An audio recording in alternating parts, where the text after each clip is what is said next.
Well, it's a war crime, and we didn't play any Republicans, but there were plenty of them that have been talking about, like John Yoo, who was the architect of the Bush 9/11 response, was talking about this as well, that if there are people who are shipwrecked, which is what these two survivors were. Survivors? They survived the first strike. Jessica. They're not survivors. Okay. What you just witnessed with Jessica's explanation here is Democrats in search of their next hoax, their next scandal. Let me break this down for you, because this happens all the time. Democrat and Trump administration won. No, he was referring to the fact the laws of war as if the Washington Post story was true. The Washington Post story is not true. That's Fox News co-host and liberal lunatic Jessica Tarlov getting called out for trying to spin narco-terrorists into innocent victims. Also, Democrats can try to pin yet another hoax on Trump. Welcome to Nerk News. I'm Nerkish, and it looks like Democrats and their media amplifiers just got caught propping up another debunked narrative to smear Trump's strikes against cartel terrorists. Because every time Trump hits these operations hard, the left rushes to defend the criminals. This whole story fell apart the moment it got so bad that even the New York Times and ABC News had to step in to correct it. Here's Tarlov getting her bubble burst in real time as her co-hosts call out her lies. So the narrative that this is about the left getting all hot and bothered about another hoax is absolutely ludicrous. Can I just ask you one question? No, you can't, actually. You already asked me a question. No, I insist What happens if we hit a terrorist and the terrorist survives? We're supposed to send a helicopter to rescue him and then give him first aid? We know that this isn't a hoax because no? a best case scenario is that Admiral Bradley, who they're trying to put all the blame on, is the one who authorized the second lethal strike that took out these people who, again, it was a violation of the law that they were killed. We also know that the U.S. doesn't always do this because there was another strike in the Caribbean back in September where a Colombian and an Ecuadorian person survived, and we repatriated them home. We didn't even take them to court here for the crimes that we knew that they'd committed. We sent them back to their home country. There is tons of reporting now. You want to call the Washington Post fake news, that's fine. The New York Times story, by the way, didn't exonerate them. Problem is the story is changing every 10 minutes. It went from fake news to the frog shooting narco-terrorists to... It is not changing at all. Actually, once you let me talk, it's completely consistent. Now it's Admiral Bradley's fault, and I presume that he's getting lawyered up right now. No. Prediction. Nothing will come of this. Yeah, Kayleigh? True. Let me break it down because we dealt with this in Trump administration 1. Buried down in the Washington Post story is the Department of Defense saying that the story is completely false. So you say, okay, what's the Washington Post going on? They say they talked to 7 people familiar with the situation. You're like, oh, whoa, 7 people agreed on this? That's huge. That's a lot of people. Oh, wait. Well, 2 people said there was a second strike. There was a second strike. We know that. You get down to brass tacks. They have one source. According to one source, the order was to kill everybody. One source. So on one source, the Washington Post runs with a story. Then you bring in the New York Times. The New York Times spoke to 5 people familiar with the matter. What did the 5 people say? Each official said Mr. Hegseth's directive did not specifically address what should happen if a first missile turned out not to fully accomplish all of the things. As the operation unfolded, they said Hegseth did not give any further orders to the effect of what the Washington Post said. So it's debunked by 5 sources at the New York Times. The Washington Post runs with one story, and then you have the Democrat, you have the left, you have Jessica swooping in saying, this is a big scandal, let's impeach, this is the anatomy of a hit job. We saw it all the time 4 years ago. You're just seeing it again. You know, this whole thing started as the usual Washington Post drama with 7 anonymous sources, and then shocker, it collapses into one unverified claim dressed up as fact. Meanwhile, the New York Times talks to 5 actual officials and confirms Hegseth never issued anything beyond the initial order. I mean, the second strike was cleared because those survivors were actively salvaging cartel poison that's killing Americans every single day. This isn't journalism, it's the recycled blueprint for another anti-Trump hoax. I do not believe anybody that is shouting right now actually cares about those people, okay? They didn't care about the gangs when they were here. They didn't care about the women being trafficked or the kids being attacked or the rapes, or they didn't care about the victims of recidivism.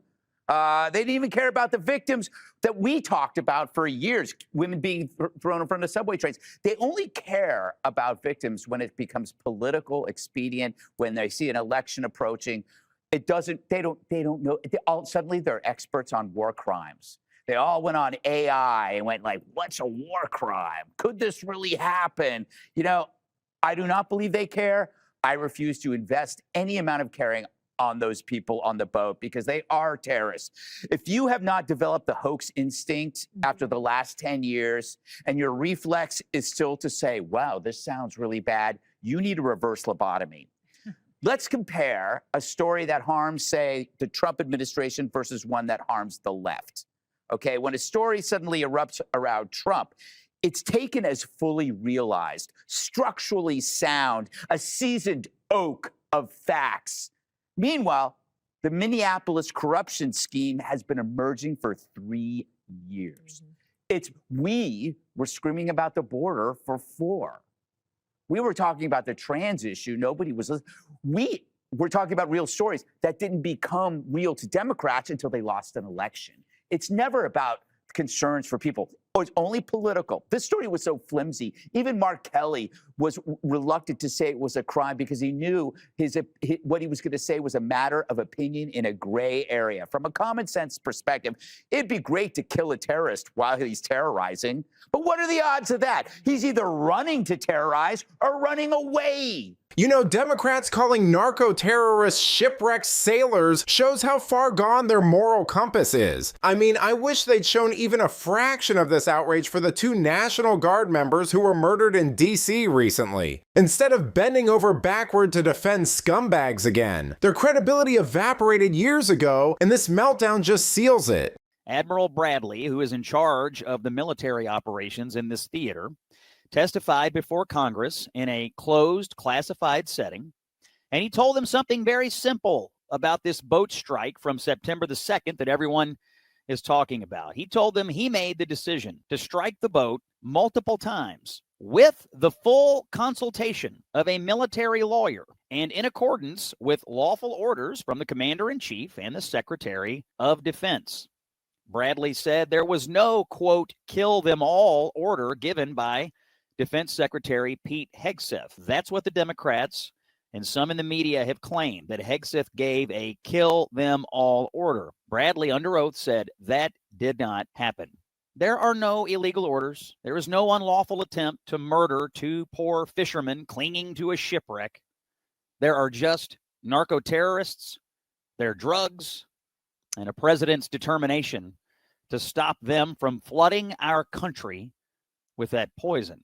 Now, the New York Times, of all places, came along and debunked the initial erroneous report from the Washington Post, which is now parroted by Democrats all over the country, that something unlawful was done on this strike. Even ABC News has now come along to debunk this nonsense. What Mark Kelly wanted you to believe was that the president and his Secretary of Defense had given unlawful orders, and then he invented out of whole cloth, with complicit reporters at the Washington Post, this supposed order to kill 2 unarmed people hanging off the side of a bombed-out boat. It did not happen. There's just an attempt here to build a false narrative around this, specifically by Senator Mark Kelly of Arizona, and it is absolutely despicable. He is the mastermind behind the unlawful orders video that came out.